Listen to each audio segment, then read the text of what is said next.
Hello everyone, this is Kathy from the Daily Marker. How are you? Today is day 7 of the 30-day coloring challenge. So I thought I'd do a quick video to show you how I watercolored this gorgeous chick. Not the coloring, but the girl itself. I stamped her on some Tim Holtz watercolor paper, and I used watercolor friendly ink. I masked off her shirt because I want to stamp the sentiment on it. And now I die cut a back for it, and I'm going to score it on the top, and then I'll glue it on there for my card. So I'm just grabbing some distress inks. I have this palette here, and I love to use it for my distress inks, and sometimes I travel with this, but I just smush the color in the palette there, and that's it. Now I'm only going to use the colors that you see in the palette. You can just mix them and get a wider range of colors. So you'll see how I do that. I'm going to speed up the video at certain parts where I'm just putting down a soft color. And for all you anal folk, I turned all my lids down so you could see what they say. So you saw me dribble some water in the distress inks there. I love working with distress inks, especially for skin tones, because I tend to put on too much color, and it's harder to do that with distress inks. So it's a perfect thing if you're coloring some skin tones to get out those distress inks. So as you can see, I'm just picking up some of the darker color and just kind of putting it in a nook and cranny and then pulling that color down. I kind of put a concentrated color down and then pull it down with a watered lighter color, if that makes sense, but you can see that too. But I wanted to keep the video down to a reasonable amount of time. And now I don't leave my house without blush or eyeshadow, and all of my people must have the same.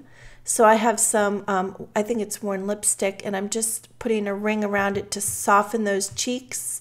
You could also call them sun-kissed, like she has a little sunburn from the holiday weekend.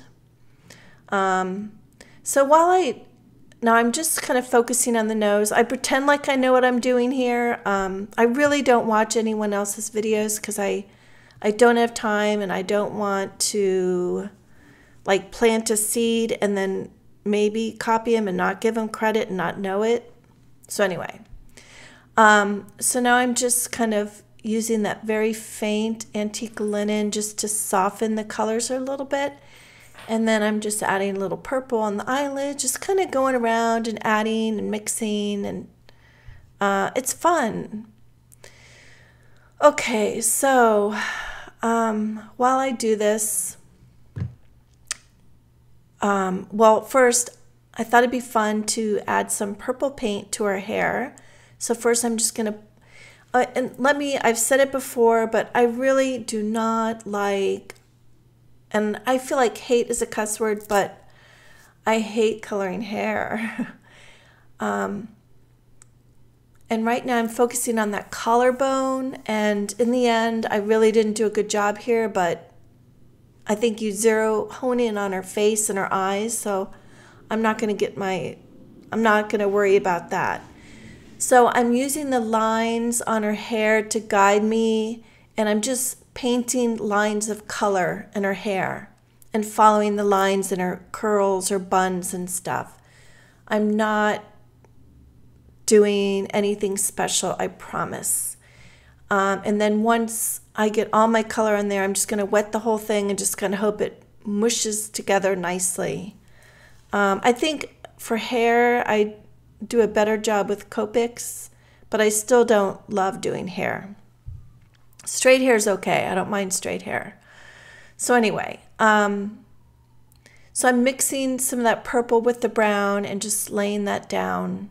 And while I'm doing this, I just want to say, every time I watch the footage, I mentioned this, I think, in my last video, but about Texas, you know, I just get all teared up, and someone emailed me about doing a card drive, so I need to find that email and talk about that. So put that in the back of your head. Also, this hurricane coming, I'm just praying for everyone.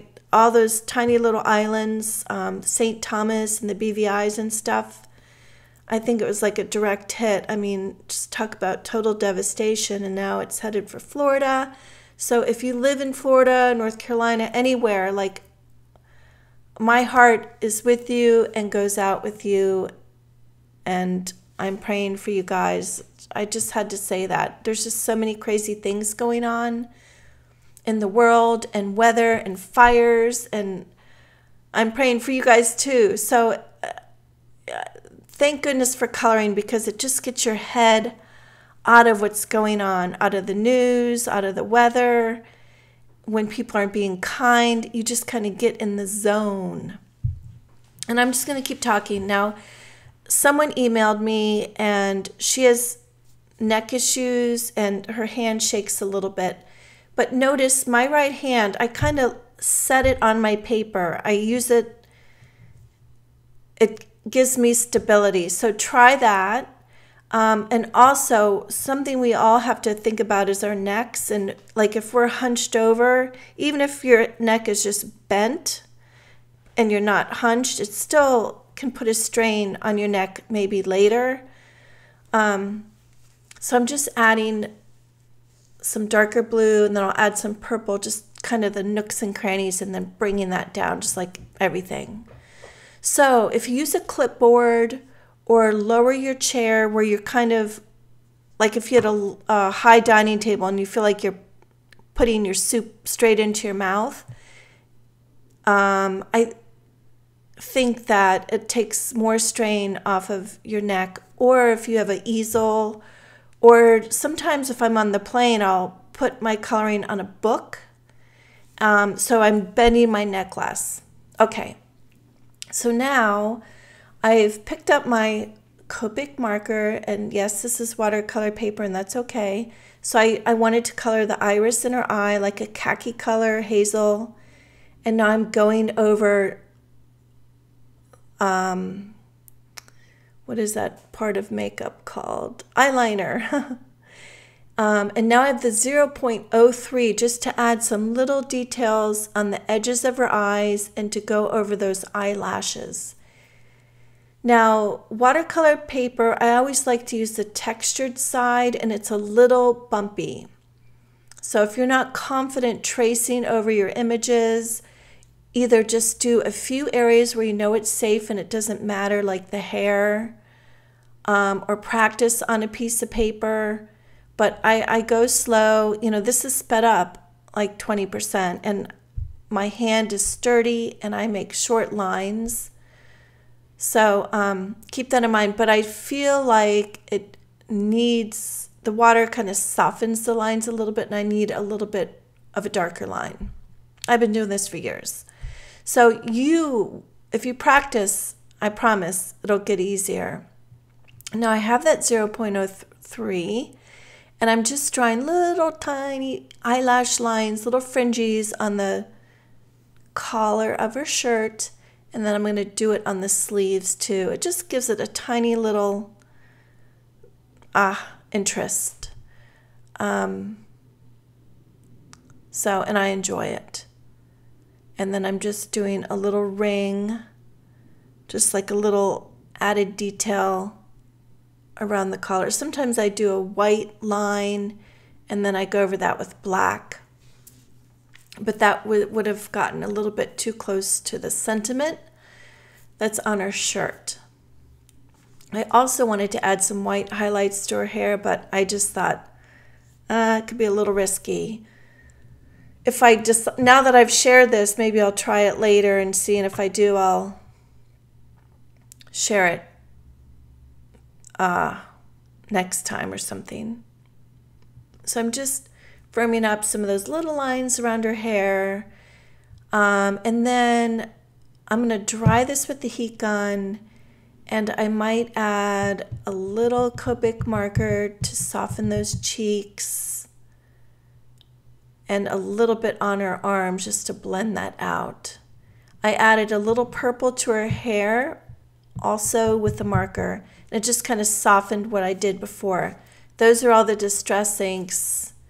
And there she is. I hope you like it. So thumbs up if you like this. I'd also love for you to subscribe, and have a great day. Thank you so much for participating in the coloring challenge. You guys rock. All right, bye-bye.